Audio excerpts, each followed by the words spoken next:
Marlon Brando was one of the greatest actors of all time, but he was also a nightmare to work with. He did whatever he wanted, but because he was Brando, people still fell over themselves to work with him. Many of them ended up ruining the day they signed him up because his reputation for causing trouble was one he never showed any inclination to shake. Here are 5 directors who got more than they bargained for when they decided to work with Brando. Francis Ford Coppola had already wrangled Brando to legendary effect once before on The Godfather, but even his patience was tested to the limit by the actor's apathy towards their second classic together. Brando was handsomely rewarded after negotiating a deal that paid him $2 million for his efforts, in addition to a percentage of the box office and television syndication.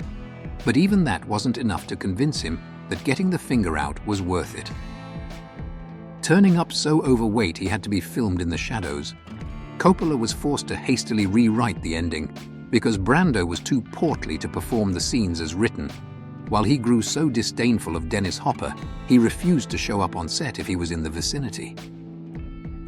Partnering up Brando and Jack Nicholson was almost guaranteed to lead to a tumultuous production, which realistically should have made Arthur Penn at least semi-prepared for what was to come on the Missouri breaks. However, reports from the set indicated that the director did little to discourage Brando's wayward behavior, which he seemed to interpret as an opportunity to do whatever he wanted to keep himself amused during production on the Western. Brando would regularly play pranks on cast and crew members, who he also developed a habit of mooning without warning.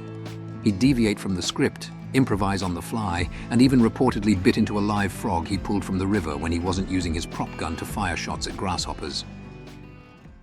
Robert De Niro would have been beside himself with glee at finally getting the chance to share the screen with his idol on the score, at least until production started and Brando refused to play ball.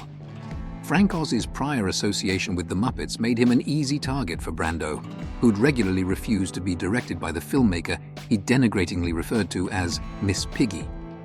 As a result, De Niro had to step in and oversee many of Brando's scenes to try and get the movie over the finish line. There's also the small matter of the actor's refusal to wear trousers in certain scenes, which Oz didn't see as worth arguing over, leading to the score featuring several instances of Brando cutting about in his pants. Brando was Richard Stanley's closest ally on the cursed sci-fi horror The Island of Dr. Moreau, so it's no coincidence he became even more of a nuisance when John Frankenheimer replaced the director. Ironically, one of the reasons Frankenheimer agreed to step in was because he wanted to work with Brando, a decision he ended up regretting when the veteran refused to emerge from his trailer for hours on end, made nonsensical suggestions for script revisions, and battled with co-star Val Kilmer. He basically did whatever he wanted, and nobody saw fit to try to rein him in. Mutiny on the Bounty ended up landing an Academy Award nomination for Best Picture, and being named as one of the year's best movies was in no way reflective of the nightmare Brando created every step of the way. Whenever he didn't like a scene, he'd simply stand in front of the camera and refuse to do anything.